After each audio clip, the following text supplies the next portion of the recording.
Assalamualaikum teman-teman. Perkenalkan, nama saya Mufida Anggraini. Saat ini saya sedang menempuh kuliah D3 Farmasi di Universitas Muhammadiyah Gresik. Saya akan melakukan sharing-sharing ke kalian mengenai farmasi itu apa sih.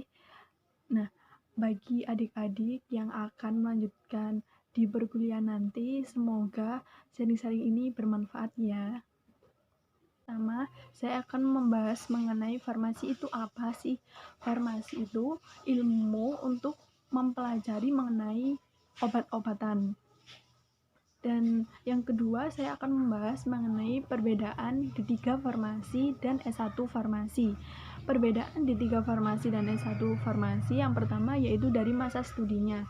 Masa studi D3 Farmasi hanya ditempuh selama 3 tahun, sedangkan S1 Farmasi ditempuh selama 4 tahun.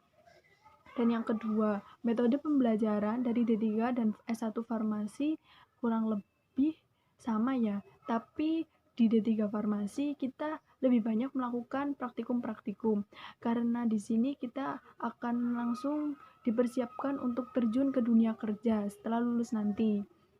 Untuk yang ketiga, perbedaannya yaitu saat menyusun laporan tugas akhir. Kita kalau jurusan D3 Farmasi itu menyusun LTA ya, sedangkan kalau kalian mengambil S1 Farmasi, yang akan kalian susun yaitu skripsi. Untuk perbedaan yang keempat, saat kita wisuda nanti, untuk jurusan D3 Farmasi dipercaya untuk melakukan sumpah jabatan sebagai asisten apoteker.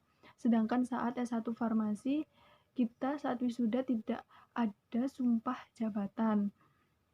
Selanjutnya yang akan saya bahas yaitu apa aja sih yang akan kita pelajari saat kita mengambil jurusan farmasi.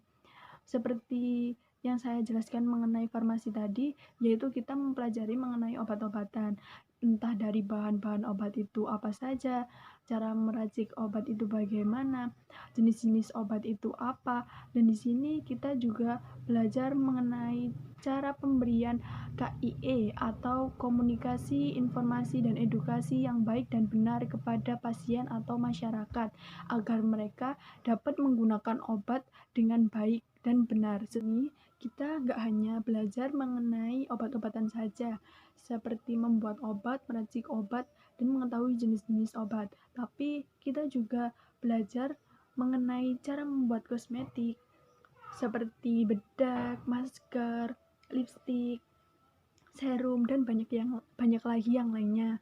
Terus di sini tuh untuk membuat bahan-bahan obat, kita nggak hanya belajar membuat obat dari bahan kimia aja, tapi juga dari bahan alam yang tentunya bermanfaat dan tidak menimbulkan toksik. Jadi banyak sekali yang kita dapatkan saat kita mengambil jurusan ini, dan tentunya pasti menyenangkan karena banyak praktikum-praktikumnya.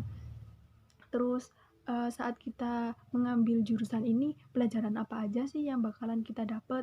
Contohnya itu kayak patofisiologi, farmasetika, anatomi dan fisiologi manusia. Selanjutnya ada kimia dasar, fisika dasar.